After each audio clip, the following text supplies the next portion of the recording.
الحمدللہ وحدہ لا شریک لہ والصلاة والسلام علی من لا نبی بعدہ وعلی آلہ واصحابہ الذین اوفوا وعدہ اما بعد۔ صحابہ کرام رضوان اللہ تعالی علیہم اجمعین اس امت کی سب سے عظیم ہستیاں ہیں۔ اللہ رب العزت نے ان کو اپنے حبیب صلی اللہ علیہ وسلم کی مصاحبت کے لیے چنا۔ اس بارے میں قرآن مجید اور احادیث میں بکثرت حضرات صحابہ کرام کے فضائل بیان ہوئے ہیں۔ ان میں سے چند ایک کا تذکرہ آج آپ کی خدمت میں پیش کیا جائے گا۔ قرآن مجید میں آتا ہے کہ ثم اورثنا الکتاب الذین اصطفینا من عبادنا، کہ ہم نے کتاب کے لیے وارث اپنے بندوں میں سے چنا۔ گویا کہ اللہ رب العزت نے کتاب کا وارث جن لوگوں کو چنا وہ خود اللہ کے منتخب کیے ہوئے بندے تھے، اور حضور نبی کریم صلی اللہ علیہ وسلم نے جن حضرات کو یہ کتاب سپرد کی، جن کو یہ کتاب قرآن مجید لکھنے کا حکم دیا، جن کے ذریعے سے یہ قرآن مجید چار دانگ عالم میں پھیلا، اس کی تبلیغ ہوئی، اس کی نشر و اشاعت ہوئی، یہ سارا کا سارا کریڈٹ حضرات صحابہ کرام رضوان اللہ تعالی علیہم اجمعین کو جاتا ہے۔ اسی طرح احادیث مبارکہ میں بھی بکثرت حضرات صحابہ کرام کی فضیلت بیان ہوئی ہے۔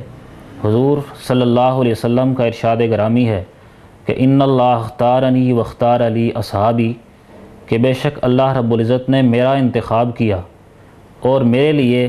میرے صحابہ کو چنا۔ تو گویا کہ اس میں حضور صلی اللہ علیہ وسلم کی بھی اس آیت مبارکہ کی تائید میں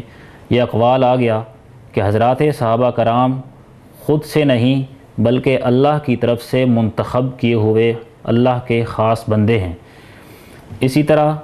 دوسری آیات مبارکہ میں بھی حضرات صحابہ کرام کی فضیلت بیان کی گئی ہے۔ ایک اور جگہ پر ارشاد گرامی ہے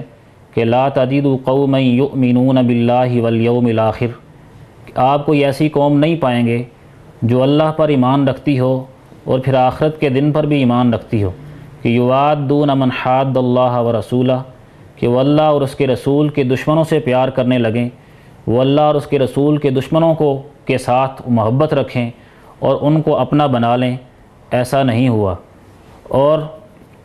ولو کانوا آباءہم، چاہے وہ ان کے اللہ اور اس کے رسول کے دشمنوں میں ان کے اپنے والدین آ جائیں، ان کے اپنے ابا و اجداد ہوں، یا ان کی اپنی اولاد ہو، یا ان کے اپنے بھائی ہوں، یا ان کا اپنا خاندان عزیز و اقارب والے ہی کیوں نہ ہوں، لیکن وہ ان کو بھی اپنا محبوب اور اپنا دوست نہیں بناتے، اس لیے کہ وہ اللہ کے اور اس کے رسول کی دشمنی میں آ گئے ہیں۔ اس کے لیے ایک واقعہ آپ کی خدمت میں اس کی تھوڑی سی وضاحت کے لیے پیش کرتا چلوں۔ حضرت ابوبکر صدیق رضی اللہ تعالیٰ عنہ کے بارے میں آتا ہے کہ جنگ کے میدان کے اندر ایک دفعہ ان کے اوپر جو ان کے بیٹے حضرت عبد الرحمن رضی اللہ تعالیٰ عنہ تھے، جو ابھی تک اسلام نہیں لائے تھے، ان کے سامنے حضرت ابوبکر صدیق رضی اللہ عنہ آگے، قریب تھا کہ ان کی تلوار چلتی اور حضرت ابوبکر صدیق رضی اللہ تعالیٰ عنہ شہید ہو جاتے، لیکن انہوں نے اپنی تلوار کو ہٹا لیا کہ ان کے والد ہیں۔ جب وہ بعد میں اسلام لے کر آئے تو انہوں نے حضرت ابوبکر صدیق رضی اللہ عنہ سے عرض کیا کہ جنگ کے میدان میں ایک ایسا مرحلہ آیا کہ آپ بالکل میری تلوار کے نیچے آ گئے تھے، قریب تھا کہ میں اپنی تلوار چلاتا اور آپ بالکل قتل کر دیے جاتے، لیکن میں نے دیکھا کہ میری تلوار کے نیچے میرا والد ہے، تو میں نے آپ کا لحاظ کرتے ہوئے اپنی تلوار کو روک لیا تھا۔ تو اس کے جواب میں حضرت ابوبکر صدیق رضی اللہ تعالیٰ عنہ نے ارشاد فرمایا کہ آپ نے تو میرا لحاظ کر لیا اور مجھے چھوڑ دیا، لیکن اگر میری تلوار کے نیچے آپ کی گردن آ جاتی تو میں آپ کو کبھی معاف نہ کرتا، اس لیے کہ میرے نزدیک اللہ اور اس کے رسول کی محبت زیادہ ہے، میں اللہ اور اس کے رسول کے سامنے کسی اور کو اپنا بنانے کے لیے تیار نہیں۔ اس سے ثابت ہوا کہ حضرات صحابہ کرام رضوان اللہ تعالیٰ علیہم اجمعین اللہ اور اس کے رسول کے حکموں کے آگے اپنا سب کچھ قربان کرنے کے لیے تیار تھے۔ وہ یہ نہیں دیکھتے تھے کہ ہم کیا کریں، بلکہ وہ ہر کام میں، ہر عمل میں، ہر حکم میں اللہ اور اس کے رسول کے احکامات پر عمل کرنے کو ترجیح دیتے تھے۔ اسی طرح ایک دوسری آیت مبارکہ میں بھی حضرات صحابہ کرام کی فضیلت کچھ اس طرح سے بیان کی گئی ہے کہ لیکن اللہ حبب الیکم الایمان وزینہ فی قلوبکم وکرہ الیکم الکفر والفسوق والعصیان اولئک هم الراشدون۔ خود اللہ رب العزت فرماتے ہیں اپنے صحابہ کرام کے بارے میں کہ ہم نے تمہارے دلوں کے اندر ایمان کو محبوب بنا دیا ہے کہ تم لوگ ایمان کو اپنا محبوب بنا کر اس کے پیچھے چل رہے ہو۔ اسی طرح فرمایا وَزَيَّنَهُ فِي قُلُوبِكُمْ، تمہارے دلوں میں اس ایمان کو بڑا مزین بڑا خوبصورت کر کے پیش کیا کہ تم لوگ اس ایمان کے لیے اس ایمان کو اپنا محبوب سمجھتے ہو اور اس کے لیے اپنا سب کچھ قربان کرنے کو تیار ہوتے ہو۔ وَكَرَّهَ إِلَيْكُمُ الْكُفْرَ وَالْفُسُوقَ وَالْعِصْيَانَ، اور تمہیں کفر سے، فسوق سے، نافرمانی اور عصیان سے تمہیں بالکل اس میں نفرت دے دی کہ تم اس کی طرف، اس راستے کی طرف نہیں جاتے جو اللہ اور اس کے رسول کی نافرمانی والا راستہ ہے۔ اولئک هم الراشدون، پھر آخر میں حکم لگا دیا کہ یہ لوگ بڑے ہدایت یافتہ لوگ ہیں، انہیں ہدایت کا سرٹیفکیٹ اللہ رب العزت نے خود ارشاد فرمایا، جس سے معلوم ہوا کہ حضرات صحابہ کرام بڑے فلاح یافتہ جماعت ہے، ویسی جماعت ہے کہ جس کو جنت کی خوشخبری اللہ رب العزت نے اپنے حبیب کے طفیل، اپنے حبیب کے واسطے سے اسی دنیا میں ہی دے دی کہ رضی اللہ عنہم ورضوا عنہ، اللہ بھی ان سے راضی اور وہ بھی اپنے اللہ سے راضی ہو گئے۔ ویسی فوز العظیم بڑی کامیابی پانے والے لوگ اور بڑی کامیابی والی جماعت تھے۔ حدیث مبارکہ میں حضرات صحابہ کرام کی فضیلت بکثرت مقامات پر آئی ہے۔ ایک جگہ پر ارشاد ہے،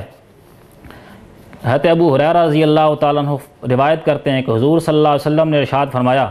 کہ لا تسبوا اصحابی، کہ میرے صحابہ کو گالی نہ دو۔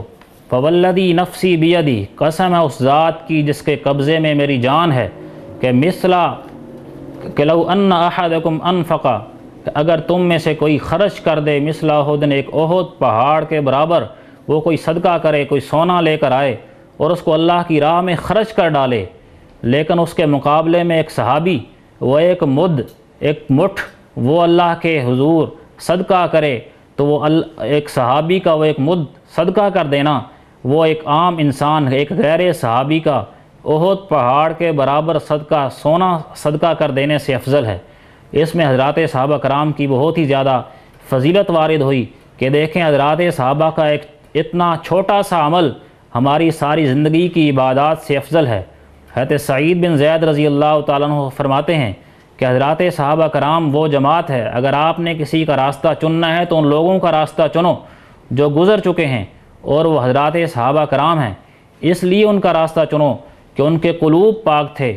ان کے علوم گہرے تھے، وہ اللہ اور اس کے رسول کے راستے پر چلنے والے اور صحیح طور پر رہنمائی کرنے والے تھے۔ اس لیے ہمیں بھی آج ان آیات سے اور اس کی آج کی گفتگو کا مقصد بھی یہی ہے کہ ہم دیکھیں کہ صحیح ہدایت یافتہ صحیح راستے پر چلنے والی جو جماعت ہے، ہم اپنے کاموں کے اندر اس جماعت کی اقتداء کریں، اس جماعت کی اتباع اور پیروی کریں۔ جب ہم ان کے پیچھے چلیں گے تو یہی ہوگا کہ ہماری دنیا بھی کامیاب ہو جائے گی، ہماری آخرت والی زندگی بھی کامیاب ہوگی، لیکن اس کے لیے ہمیں صحیح راستے کا رخ متعین کرنا ہوگا، اور وہ رخ ہمیں دے چکے ہیں حضرات صحابہ کرام اپنی زندگیوں کے اعمال سے، اپنی زندگیوں کے احکام سے، کہ انہوں نے اپنے تمام وہ کام جو اللہ اور اس کے رسول کی طرف سے انہیں ملے، انہوں نے ان تمام احکامات پر عمل کر کے ہمیں بتایا کہ ہم نے کس طرح سے عمل کرنا ہے۔